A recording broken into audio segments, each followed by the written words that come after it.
Imagine the dramatic moment when Prince Edward, the quiet royal son, takes a stand against the very monarchy that once made him a duke. The shockwaves are felt across Buckingham Palace, the legal documents fly in, and suddenly the future of the royal family is at risk. Everything is on the line, an inheritance worth millions, a tiara passed down for generations, and a king's fragile authority. The fight between Prince Edward and King Charles is more than just royal drama. This is a battle for power, for legacy, and for the very soul of the monarchy. The royal family has always been synonymous with tradition, power, and secrecy. But in the modern age, cracks are beginning to show. In 2026, Prince Edward, the youngest son of Queen Elizabeth II, launched a direct, no-turning-back battle against his brother, King Charles III. What started as a quiet struggle over royal properties soon escalated into something far more dangerous. This is the untold story of how one man, the Duke of Edinburgh, was pushed to the brink. It began with a promise that Queen Elizabeth made to her husband, Prince Philip. She knew that Philip's title, the Duke of Edinburgh, was not just a title. It represented his role in the monarchy. For over 70 years, Philip had carried that honor, shaping his identity and defining his place within the royal structure. But after his passing in 2021, Queen Elizabeth decided that the dukedom would not simply pass to anyone. It would go to Edward. This was more than a gesture of love, it was a clear message to the world. Edward was steady, reliable, and scandal-free, unlike his brother Andrew, who had become embroiled in controversies. The decision was not up for debate. In 2023, Edward was officially handed the dukedom. But that's where the story took a shocking turn. Bagshot Park, a 120-room mansion on 51 acres of prime land, was tied to the Dukedom of Edinburgh. The home was more than just a house. It was a symbol of Edward's legacy. Queen Elizabeth had made sure that Bagshot Park would stay linked to the title. It was her decision, and it was final. But after her death, the palace began to challenge Edward's right to keep it. For years, King Charles had believed he held ultimate control over royal titles and properties. As the monarch, he believed modernization and cost-cutting measures gave him the right to seize any asset he deemed unnecessary, including Bagshot Park. But Edward had already anticipated this challenge. He had prepared for this moment in silence, building a legal defense so strong that the palace could no longer ignore it.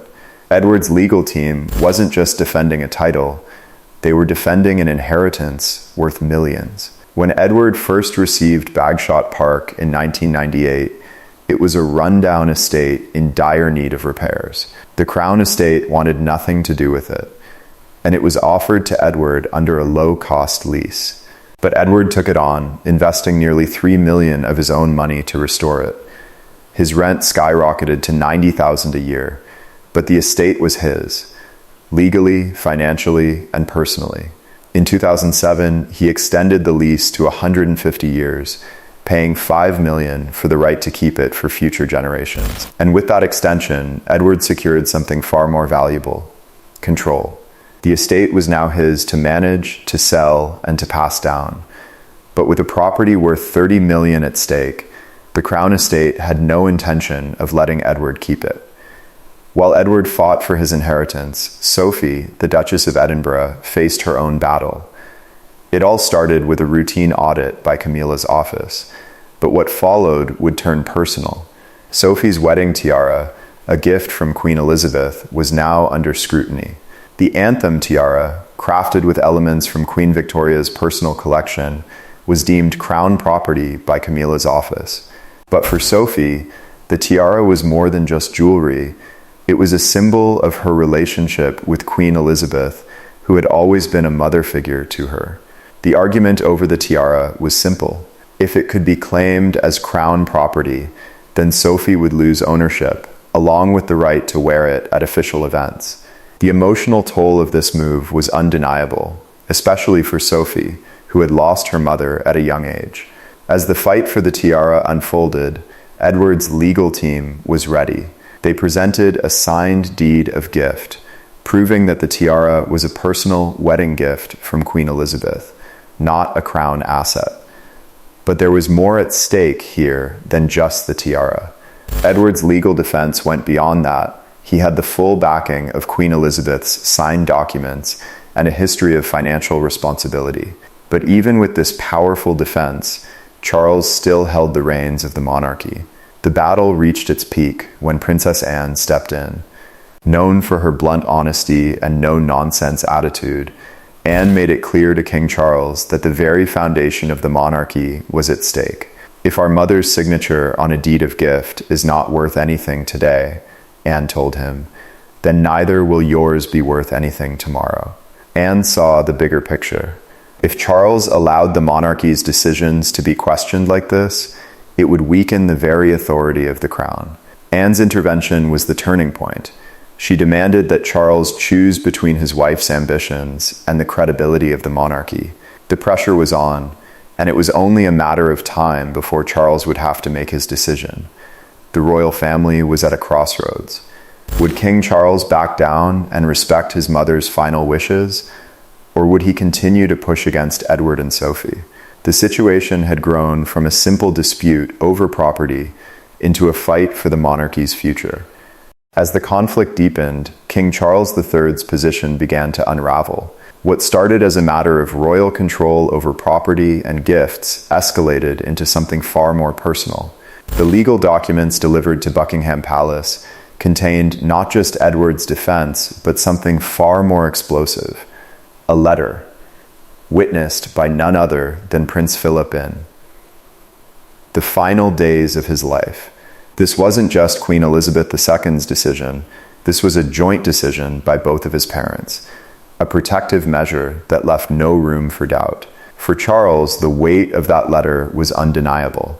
It shifted the narrative from a simple inheritance dispute to a matter of legacy and family loyalty. He had always known his mother's deep affection for Edward and Sophie, but he had not realized the full extent of that protection. The letter, signed by Philip, fortified the defense in a way that was difficult for anyone in the palace to ignore. The family's inner workings were now laid bare, with Charles caught in a struggle that no longer just threatened his authority, it threatened the very foundation of the monarchy. But despite the strength of this evidence, Queen Camilla refused to back down. Her stance remained unwavering. She wanted the rules to be applied uniformly across the royal family. Everything needed to fall under central control, and that included private gifts like the anthem tiara and royal properties like Bagshot Park. The pressure was mounting, not just from the public, but from the very palace walls themselves. What followed was nothing short of a civil war within the royal family, with deep divisions forming. As the struggle for control intensified, cracks began to appear in the once unified palace. Staff and longtime supporters of Sophie, Duchess of Edinburgh, began to quietly show their allegiance to the Edinburgh household. The whispers of discontent reached beyond the palace's stone walls. The situation was no longer confined to closed doors and private meetings. Leaks began to emerge. Confidential documents, internal memos, and strategies found their way into the public eye. No one, not even the most trusted insiders, could contain the growing rift. The palace, known for its strict control and secrecy, was now on the verge of collapse from within. The monarchy's public image, so carefully constructed over centuries, was suddenly at risk of falling apart. Charles, who had spent his entire life preparing for the throne, was now faced with an unimaginable challenge. He was being forced into a corner, torn between his wife's demands for centralization and his mother's final decisions regarding Edward and Sophie's independence. It was a choice between his family's unity and his monarchy's legacy, and either option would result in irreparable damage. As if the inner turmoil wasn't enough, the pressure on Charles from outside the palace was even greater. The public, already grappling with economic hardships, began to view the dispute over Bagshot Park through a critical lens. The idea of a king trying to reclaim a home from his brother, one that Edward had personally invested millions to restore, was an image that no one in the monarchy could afford to. ignore. The optics of this legal battle were disastrous for Charles. The public's perception was clear. Any move to strip Edward of what he had rightfully earned would not be forgiven. This was no longer just about royal protocol or tradition. It was about public perception, and the monarchy's credibility was on the line. As Charles struggled to find a resolution, it became evident that he had no easy way out. By late March 2026, the conflict had reached its boiling point. In a desperate bid to restore some semblance of family unity, Charles took an unprecedented step. He penned a private, handwritten note to Edward at Bagshot Park, requesting a family meeting. The very nature of this gesture revealed how far Charles had fallen. He knew the law wasn't on his side, but the personal connection, the bond between brothers, still seemed like a last-ditch effort to salvage peace. But Edward's response was swift and uncompromising. He refused to meet unless his full legal team was present. This marked a dramatic shift. No longer was Edward the compliant younger brother, the one who would acquiesce for the sake of family harmony. This was a man who understood his rights, his legacy, and the immense stakes at play. Edward had drawn his line, and it was a line that would not be crossed. This marked a defining moment in the history of the royal family. Edward was no longer the naive son. He had become a protector of his family's future, using every tool at his disposal to safeguard what was rightfully his. The monarchy, once seen as a bastion of tradition and unity, now seemed fractured beyond repair. As the days passed, the tension only mounted. On March 25th, 2026, the resolution finally arrived, but not in the way anyone had expected. The legal battle, the family conflict, the quiet struggles, all of it culminated in a simple note. A brief, emotionless document sent from the master of the jewel house to Sophie, Duchess of Edinburgh. The note confirmed what had been contested for months. The anthem tiara would remain under Sophie's exclusive private control. But the significance of this note went far beyond the tiara. It was an acknowledgement of defeat, a quiet admission that the palace could no longer contest Edward and Sophie's rights to the gifts Queen Elizabeth had bestowed upon them. The battle for Bagshot Park, too, was quietly closed, with a subtle acknowledgement that the Edinburgh household's role in maintaining the estate would be honored. This was a moment of triumph for Edward and Sophie, but it came at a high cost. The palace had been forced to step back, and for Charles, the consequences were far-reaching. The monarchy had lost its grip on the situation. The battle had ended, but the damage was done.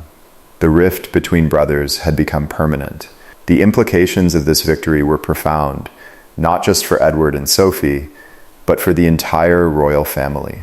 The written acknowledgement of their victory would live on in the palace archives, an indelible record of a claim made and a failure that no one could deny. But even as the legal disputes ended, the emotional toll on the royal family was just beginning.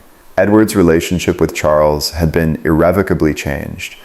No longer could they operate as brothers, united in their service to the crown. The trust, once an unspoken bond, had fractured.